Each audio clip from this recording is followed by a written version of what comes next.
Lugina e Drinos, një prej zonave më të pasura për sa i përket biodiversitetit, është kthyer në një korridor natyror për shpendët e rrallë që migrojnë drejt jugut të Shqipërisë. Edhe këtë pranverë, shpendët shtektar kanë zhvilluar ritualin e kthimit nga vendet e ngrohta. Bashkia Tropull, pjesë e kësaj lugine, synon të shfrytëzojë këtë pasuri të natyrës për të promovuar turizmin ekologjik, duke kthyer shpendët në një atraksion të ri për vizitorët.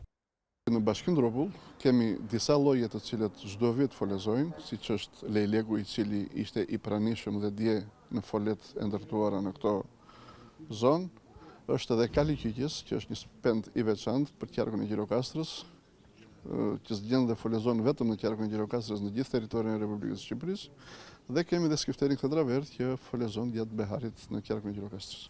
Shpendët si lejleku, Kali Kyqjes dhe skifteri Këndravert jo vetëm që janë rikthyer në këtë zonë, por tashmë po marrin edhe vëmendjen e duhur të autoriteteve vendore. Do të ndërtohet një kull e lartë. Këtu do të vendoset një teleskop në të cilën njerëzit mund të dallojnë lëvizjen gjatë shtektimit të shpendëve dhe lloje të ndryshme të shpendëve që qëndrojnë dhe lëvizin për të gjetur ushqimin në zonën tonë.